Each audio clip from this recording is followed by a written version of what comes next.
ওই দাওয়া সেন্টার থেকে এরা লোক ঠিক করে দেয়। তো পরে আমি হাত উঠে বললাম, সে একটা প্রশ্ন ছিল, বললো বলেন কি কি। তা আমি তো গেছি হাজী সাহেব মানুষ, আল্লাহর মেহমান হয়ে গেছে, আমি তো জোরে কথা বলতে পারি না। ওনার ওয়াজ তো শুনছি, খুব ভালোভাবে শুনছি, আমাদের ভিতরে কোনো এলাম কালাম কিচ্ছু নাই।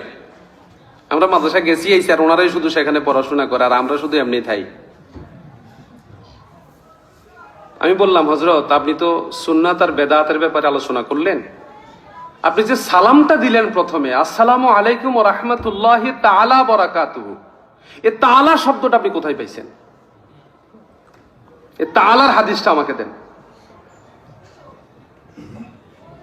আল্লাহকে সাক্ষী রেখে বলছি, উনি আমার সাথে এই কথা বলার সাথে সাথে উনি গরম হয়ে গেছে।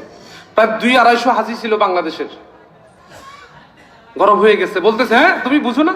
আমি তো তখন 19 সালে আরো ছোট ছিলাম না, আমার ছোট ভাইয়ের সাথে দেখলো আমার অনেকে বিশ্বাস করে না, ছোট ভাইয়ের বিশ্বাস করে। আমার দুলাভাইরে যখন আমি কোনো নিয়ে মাহফিলে যাই, বরিশাল হিজলা মাহফিলে গেছি, তো মসজিদের মধ্যে বসছি, লঞ্চ আসবে, কেবিনের মধ্যে আপনার কেবিন এক ব্যবস্থাপনা করছে, আমার দুলাভাই বসে এক জায়গায়, আমি বসে আরেক জায়গায়, সবাই শুধু দুলাভাইয়ের সাথে মুসাফা করে। দুলাভাই কইতেছে ওই যে হুজুর এখানে।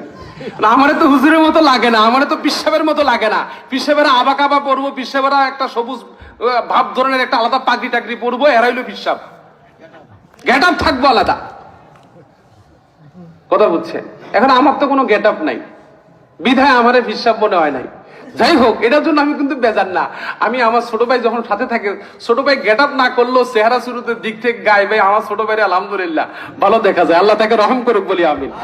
আমার 6 বছরের ছোট, তারপর আমি আমনে করি এই করি, আমি কিন্তু তুই তুমি করে বলি না। তো দেখি হাদি মাহফিলে গেছি ওয়াজ করতে, হাদিয়া তোফা দিব, ছোট ভাইয়ের কাছে নিয়ে যায়, তো ছোট ভাই আমার দেন না, আজকে আপনি নেন।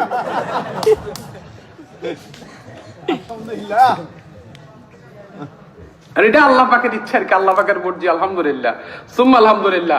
মানে বাস্তবতা তো সেখানে আমারে কইতেছে, এই তুমি জানো না, তুমি জানো না রহমাতুহু বললে 10 নেকি, বরাকাতুহু বললে 10 নেকি, তাআলা বললে 10 নেকি, তুমি জানো না, বসো বসো বসো। বললাম না, আপনি আমারে হাদিস দেন, দলিল দেন। আপনারা তো হাদিস ছাড়া মানেন না, আপনারা তো দলিল ছাড়া মানেন না, আপনারা দলিল দেন আমাকে। আসসালামু আলাইকুম এরা অনেক সুন্নি জামাতের হুজুরেরাও বলে। আচ্ছা, সুন্নি জামাতের হুজুররাও এটা ওয়াজ করে বলে, কওমির হুজুরেরাও বলে, জামাতের হুজুরেরাও বলে, আহলে হাদিসের হুজুরেরাও বলে আসসালামু আলাইকুম ওয়া রাহমাতুল্লাহি তাআলা বারাকাতুহু। শুধু আমি সহ কিছু আলেম ওলামা বলি না। আল্লাহ অহংকার মাফ করুক। আমি বলছি আমি ওনাকে খুব আদবের সাথে বললাম, আমার গায়ে ইহরামের কাপড় পরা, খুব আদবের সাথে বললাম, মোহতারাম আপনি দয়া করে মানে হাদিসটা বলেন, আপনি হাদিসটা আমারে দেখান। এরকম একটা হাদিস আছে, বাবুস সালাম তো প্রত্যেকটা হাদিস গ্রন্থ অধ্যায় আছে না? আমরা ইচ্ছা করে বাড়াই, জানাজার নামাজে মুনাজাত দেওয়া যাবে না, তো জানাজার নামাজে বক্তব্যটা আপনি পাইলেন কই? 2 জন 5 জন 6 জন 8 জন 10 জন আপনারা বক্তব্য দেন, বক্তব্যটা কোন হাদিসে পাইছেন আপনি? রাসূল কোন জানাজার নামাজে দাঁড়ায় দাঁড়ায় বক্তব্য দিচ্ছে? আপনি এরকম একটা হাদিস আমারে দেন। মুনাজাত অবৈধ, আমি মুনাজাত আপনার নাই, মুনাজাত বেদাত, আপনার কথা আমি তখন মেনে নেব। আপনি বক্তব্যটা কোন হাদিসে পাইছেন এটা আপনি আমারে দেখান। আমার কথা আপনারা বেজার হচ্ছেন না? আমি কিন্তু বাস্তবতা বলছি, প্রয়োজনে আমি বসার সুযোগ করে দিব, আমার সাথে বসেন। আমার ভাইদেরকে বলছি তালিমের পরে আমার সাথে বসেন, আসেন বসেন, বিভ্রান্তি ছড়াইয়েন না। ঐক্যতা ভালো, ঐক্যতা ভালো।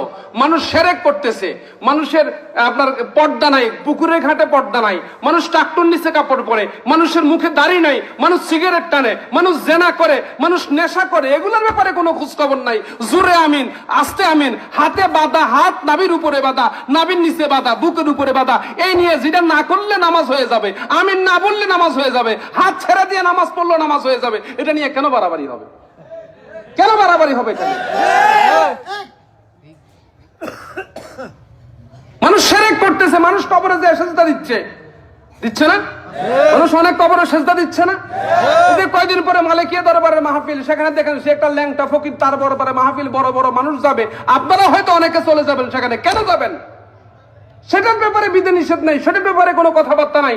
ল্যাংটা ফকিরের ব্যাপারে কোনো কথা নাই, যার কাপড়ই ছিল না ফরজ তরফ করছে তার ব্যাপারে কোনো কথা নাই, যাদের কবরে সেজদা দেয় ওটা নিয়ে কোনো কথাবার্তা নাই। এলাকায় যেখানে শিরক বেদাত আমরা একটা ঐক্যবদ্ধভাবে চলতে চেষ্টা করতেছি, সেখানে সুন্নাত যেটা করলে সওয়াব আছে, আমরা যেটা করি এটাও সওয়াব, ওরা যেটা করে সেটাও সওয়াব। রফে দেন আপনারা 4 বার করেন, আমরা 1 বার করি।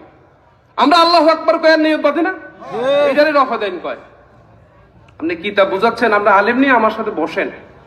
আমি অনুরোধ করব যুবক ভাইরা যারা এই পথে পা দিয়েছেন, কিতাব কোরআন হাদিস নিয়ে বসেন, কিতাব নিয়ে বসেন। ইনশাআল্লাহ তাআলা আমি আল্লাহকে সাক্ষী রেখে বলে যাই, যদি আমাদের কোনো আমল কোরআন সুন্নাহর বাহিরে প্রমাণ করতে পারে, আমি যদি সলাতুজ জোহরে আমার সাথে বসে আমাকে বুঝিয়ে নিতে পারে, আসর থেকে আমি আপনাদের দলে চলে যাব।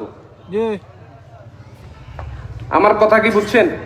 যদি জোহরে আমার সাথে বসেন বা ফজরের পরে আমার সাথে বসেন, যদি বসার পরে দলিল আদিল্লা দিয়ে প্রমাণ করতে পারেন আমাদের গুলো সুন্নাহর বাহিরে, আমাদের নামাজ সুন্নাহর বাহিরে, আমাদের আমলগুলো সুন্নাহর বাহিরে, যদি এরকম প্রমাণ দিতে পারেন, তাহলে ইনশাআল্লাহ তাআলা আমি আসর থেকে চলে যাব। এখন দুর্ভাগ্যজনক বিষয় হচ্ছে, আপনাকে যে আমল থেকে বাদ দিয়া আরেকটা আমলে যে আপনাকে নিল, আপনি যেটা বাদ দিলেন এটা যদি সহিহ হাদিস হয়, আর এই হাদিসটাকে যদি বাদ দিয়া আরেকটা হাদিস আপনি যান, আপনি কি আগের হাদিসটারে অ্যাঙ্কার করলেন না? এই অ্যাঙ্কারের হুকুম আপনার উপর বর্তাবে। রাসূলের কথা, আমার কথা না। আপনি কেন বাদ দিলেন ওই হাদিসটা?